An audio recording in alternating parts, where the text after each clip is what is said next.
E aí, família, firmeza, daquele jeito. Mais uma aulinha da hora aí pra nós. Vamos dar prosseguimento aí à América Portuguesa, certo?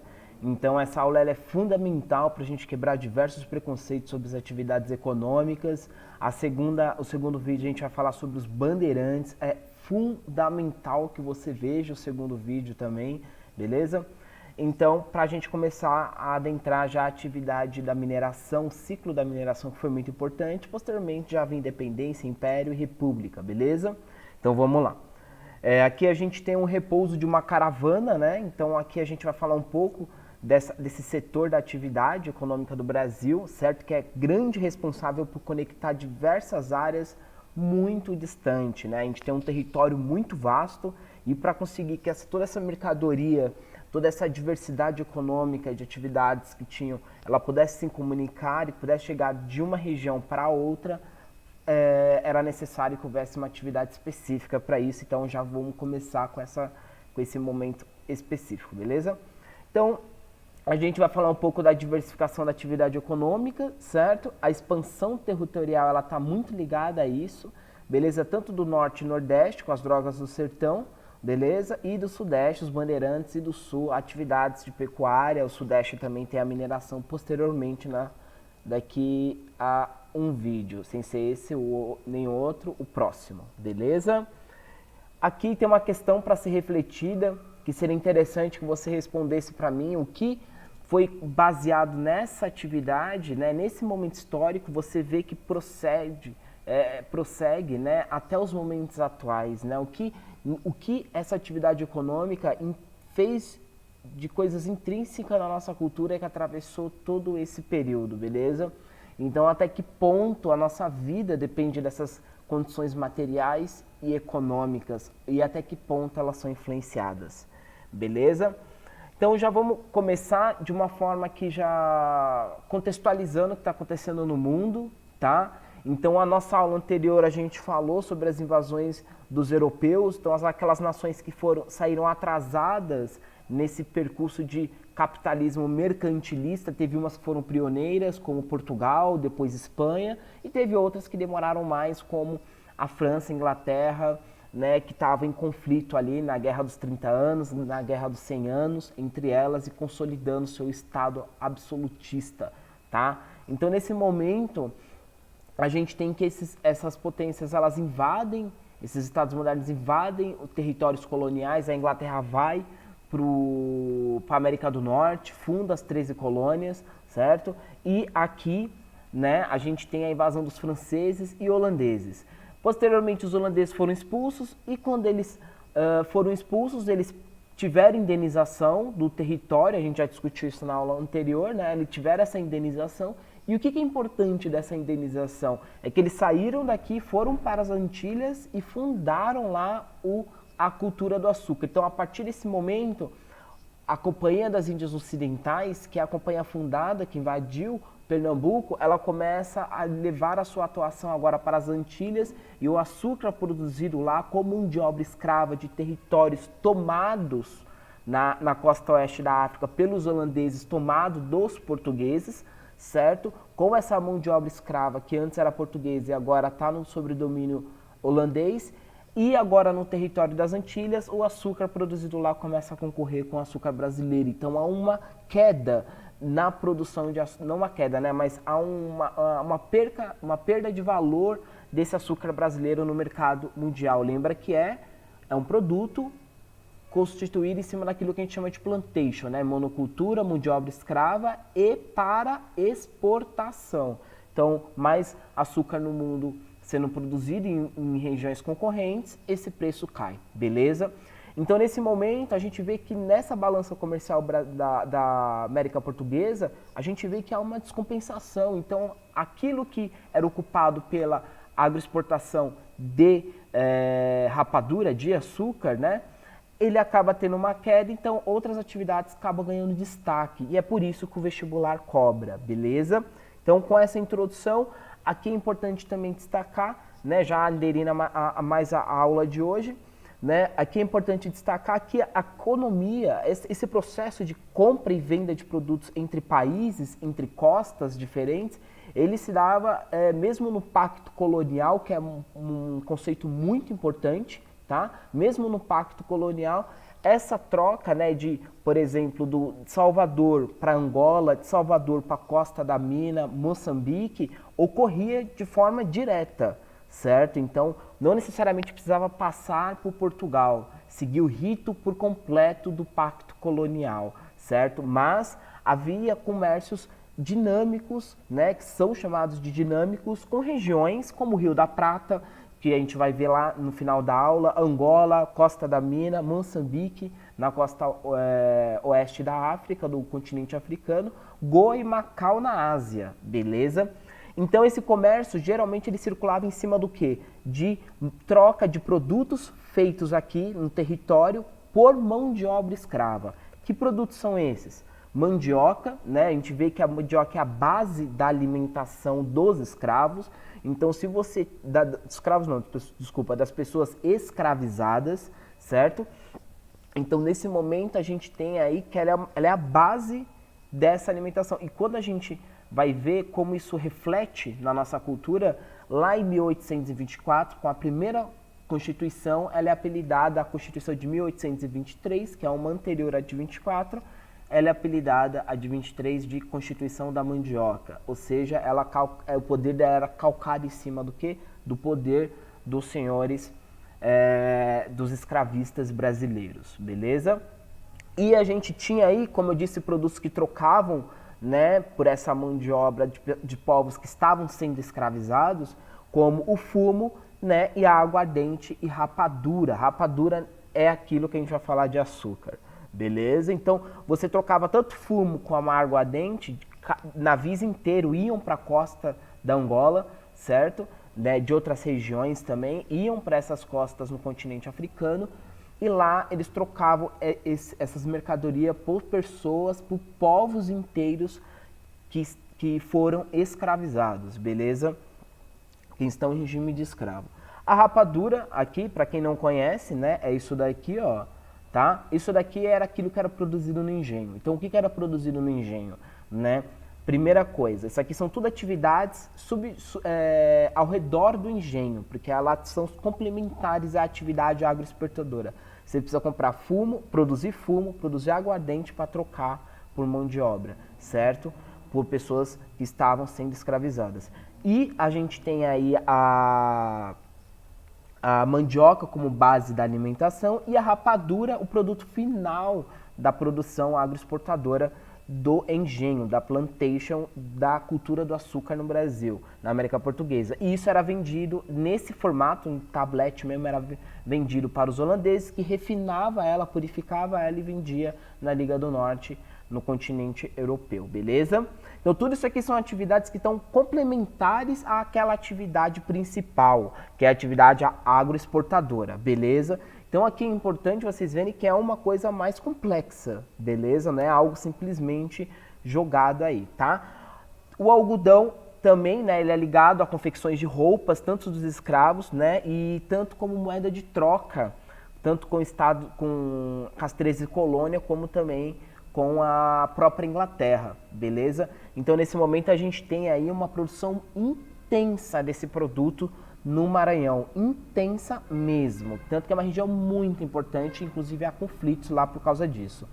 A pecuária, a gente tem, né, que é a base também de alimentação, então a gente tem tanto a pecuária como a Drogas do Sertão, um grande impacto econômico. As Drogas do Sertão, ela tem um grande impacto econômico de exportação e de busca de interiorização desse processo. Então você vai cada vez mais ao interior, isso é importante que eu estou falando, você vai cada vez mais ao interior buscar essas formas de explorar esse território, beleza?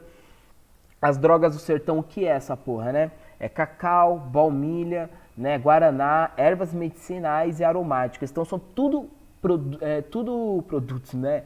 Tudo são coisas, não sei como eu vou falar agora, esqueci, mas assim, tudo são coisas que são retiradas da mata, então o papel indígena é fundamental. Então, Quem explorava essa mão de obra? Os jesuítas, que entravam nesses aldeamentos, aculturava catequizava aquele grupo, né? A gente vai falar um pouco dessa violência e posteriormente utilizava-se da mão quase que forçada por muitas vezes, óbvio, né? De indígenas para explorar essa busca desses produtos no interior das florestas. Porque sem isso, imagina um jesuíta explorando o bagulho, né? Era impossível. Beleza? E aqui a gente tem o Dolinho aí, ó, pra mandar aquele recado firmeza, mano. Usa o álcool em gel. Tá? Ah, e aqui, ó, pra quem não sabe, isso aqui é cacau, tá? Então ele é assim, beleza? Aí depois ele fica assim, aí depois ele fica assim. Tá? Além disso, outra atividade muito importante, se cada vez eles adentram mais ao território em busca de terras para conseguir expandir a pecuária e de terras para explorar a mão de obra indígena e, consequentemente, dos produtos da droga do sertão, que é vendido, né, como produtos de luxo para a Europa, né, por serem parte de especiarias, né, a gente tem um confronto muito forte com diversos grupos indígenas que estão lá, diversos aldeamentos indígenas que estão nessa região. Então a gente tem inclusive indígenas, agrupamentos indígenas que sobreviviam, né, faziam comércio inclusive, sobreviviam, comércio com portugueses, com diversas regiões do Brasil, né? E como eles conseguiam esses produtos que eles comercializavam? Através de saques, beleza? Então aqui a gente tinha, por exemplo, os 5 kages, os 5 kages, né? Como é que é? Haikage, Mizukage, Hokage, Kazekage e foda-se, esqueci. Então que são os Kayapós, por exemplo, né? Que chegaram a viver de ataques, saques, expedições comerciais fluviais que banhavam pelos interior, beleza? Então aqui é importante ver que esse confronto se tinha e muito se retirava dele. Aqui a gente tem um mapa, tá? Para você ter uma dimensão maior agora dessas atividades. A gente vê que o algodão tá aqui, ó, no Maranhão, bem forte, né? Aqui também em Natal. Mas olha que interessante, as drogas do sertão, você vê que ela começa aqui nessa região e ela vai adentrando conforme o rio também, né? Ela vai adentrando e vai explorando o interior. Aqui é a principal característica. Isso pode cair, tá? A diversidade econômica, as drogas do sertão, essa interiorização, eles costumam exigir esse pensamento de vocês, tá?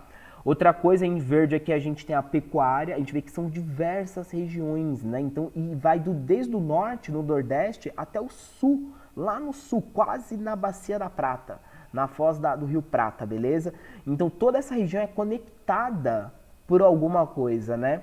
E a região amarela aqui, né? Que são a mineração, como a gente vai falar no vídeo posteriormente, tá? Então atenção aí para a diversificação em todo o território. Você vê que cada vez mais, ó, ocupa-se, aqui sai daquilo que esqueci agora, que chamam de colonização de caranguejos, né? Que os portugueses pareciam caranguejos, eles iam só andando de lado, de costa a costa, né? Só ficando na costa. A partir dessa queda, né? A gente vê que da queda da importância do açúcar, né? Por causa da concorrência, a gente vê uma interiorização em busca de maiores mão de obra. E aqui a gente vai falar de uma coisa importante na próxima aula, que é consequência da perda das feitorias na costa da África, certo? Em Macau e também na Ásia e na costa da África pelos holandeses, essa perda dessas feitorias que faziam troca de mão de obra de povos que estavam sendo escravizados, certo? Povos africanos que estavam sendo, do continente africano, diversos povos inteiros sendo escravizados, certo? E trocava essa mão de obra. Então agora que essa mão de obra também está em poder dos holandeses, os portugueses vão ter dificuldade de abastecer todas as regiões que ele utiliza esse sistema, beleza? Então aqui é importante vocês verem que vai intensificar cada vez mais a busca por mão de obra dentro do próprio território. A gente vai falar mais para frente, tá? Então aqui, como a gente viu a pecuária, a gente vê que ela liga todo o território, certo? E ela abastece, ó, inicialmente tanta região da mina, isso é importante que eu estou falando, ó. Ela abastece tanta região da mina, então a mineração era uma atividade muito importante, a pecuária é algo que tinha que estar ao redor dela. E também a região do Nordeste, né, que tem tanto Norte e Nordeste, né, que tem tanto a região aqui das drogas do sertão como a região do açúcar, beleza? Isso é importante, então a pecuária é uma atividade muito importante nesse período. Em tese, né, ela teve como atividade complementar dos engenhos, né, e depois ela tem o seu fator cada vez mais aumentado conforme a interiorização acontece. Como que ocorre essa pecuária? Ela é feita em currais, que são fazendas de gado, certo? E quem faz essa atividade? Os vaqueiros, né, que são atividades que alcançam tanto o Maranhão, Ceará, ao sul da margem do Rio São Francisco até o sul do país. Um exemplo de vaqueiro, né, muito importante pro vestibular aí, um livro excelente, mano, excelente, velho, chama Vidas Secas, de Graciliano Ramos, que é o Fabiano, né, o Fabiano é um vaqueiro, então ele tá dentro desse contexto aqui, né, na região da Bahia, aqui, ó, ele fica nessa região aqui, certo? O Fabiano aí, ele é retratado aí, então tanto você vai precisar de ler, como você também pode já pensar os seus fatores de história. Como que era esse regime, quem eram esses vaqueiros e qual era o regime que eles viviam, né? Então tinha uma atividade que era utilizada a trabalhadores livres, aqui é importante, é uma atividade muito plural, muito plural. Então você tinha desde mestiços, indígenas e negros, homens e mulheres, isso é muito importante, tá? É uma atividade bem plural. Eles recebiam em torno de 1/5 de todos os animais que eles criavam no período de 5 anos, então eles criavam os animais das fazendas, ao redor, né? Então eles são meio que, sei lá, não sei, é anacronismo falar isso, é anacronismo, mas seriam autônomos, eles chegam lá, eles não têm posse, eles não têm quase nada, eles chegam e oferecem, ó, consigo criar esses animais, cuidar deles, da saúde deles, e você me dá 1/5, me dá de cinco animais que eu criar, você deixa comigo, para me vender, eu utilizar, eu vender propriamente para o próprio senhor que está ali, certo? Então aqui é importante, como eu disse, né, é uma atividade que abrange praticamente homens, mulheres, negros, indígenas, então aqui você tem uma representação muito importante, isso é muito importante, tá? E aqui agora a gente vai falar um pouco das drogas do sertão, na região norte e nordeste, tá? Então as invasões estrangeiras, elas contribuíram para a interiorização do território, né? Tanto a construção de fortes, de missões e expedições militares para proteger aquele território. Então você viu desde lá do forte, né, lá de São Luís, beleza? Como também no Forte de Guanabara, na praia de Guanabara, no Rio de Janeiro. Então tudo aquilo ali, né, o Coligay, o Forte Coligay, que virou a escola militar do Rio de Janeiro. Então a gente tem tudo aquilo ali, são formas de tentar proteger essa região, tá? E a gente tem, que é muito importante, com a perca dos postos que faziam essa troca de produtos por pessoas que estavam sendo escravizadas, certo? Para trabalhar nessas fazendas, nesses engenhos, nessa mão de obra, nessa cultura do açúcar e na cultura interna, né, para manutenção desse modo de vida dessas pessoas, certo? Então 99,99% do trabalho era feito por pessoas em situação de escravidão, em regime forçado de escravidão, tá? Então a gente tem aí que acaba baixando essa vinda, porque esses postos agora estão sob domínio dos holandeses, e os holandeses vão encaminhar essas pessoas agora raptadas, encaminhar elas para as Antilhas, para trabalhar nessas culturas do açúcar, né, para ser exploradas lá. A gente tem que intensifica o apresamento indígena. Então quem se fode aí? Quem eram os caras que ficavam tentando aculturar os indígenas? Os jesuítas, certo? Então, conforme os senhores de engenho começam a tentar escravizar os indígenas, consequentemente eles começam a ter confrontos direto com os jesuítas, beleza? Então os jesuítas, eles tanto exploravam a mão de obra indígena, como eles também acabavam tendo confronto com os senhores de engenho, que buscavam cada vez mais apresar os indígenas, tá? Aqui a gente vê, né, uma pintura a óleo de Manuel Joaquim de Melo Corte Real, né? Nóbrega, que é um padre aqui, pá, cadê ele? Não sei qual que é ele aqui, mas Nóbrega e seus companheiros, né? Então aqui é uma tribo, né, que ela praticava o canibalismo, não sei se é canibalismo, mas não sei, acho que estou usando uma palavra completamente errada, tá? Mas ela tinha um ritual que era feito, e esse ritual envolvia o consumo de uma carne humana, certo? E aqui eles estavam lá assando o branco safado, e os caras foi lá e tirou o cara de lá, né? Aí tá vendo o mucuvuca aí. O que tá querendo? O que essa imagem representa? O choque, presta atenção, porra. representa o choque da cultura. Entendeu? Ah, eles estão comendo gente. Esquece essa porra, mano. Entendeu? O que representa isso? O choque da cultura entre duas culturas diferentes. Né? Então os jesuítas não chegaram lá e falaram, tá tudo bem, como os indígenas também tiveram diversas perdas. Isso, inclusive, é chamado por muitos historiadores de uma forma de etnocídio, beleza? Um genocídio cultural da cultura indígena, beleza? Então a próxima aula a gente vai ver aí coisas interessantes, eu vou mandar aqui, é muito importante o próximo vídeo, então presta atenção e é nóis, quebrada. Agora a gente vai dar mais ênfase, cada vez mais ênfase, à questão do apresamento indígena e vamos mostrar a questão dos conflitos, tá? Então é importante que vocês prestem atenção no próximo vídeo. É nóis.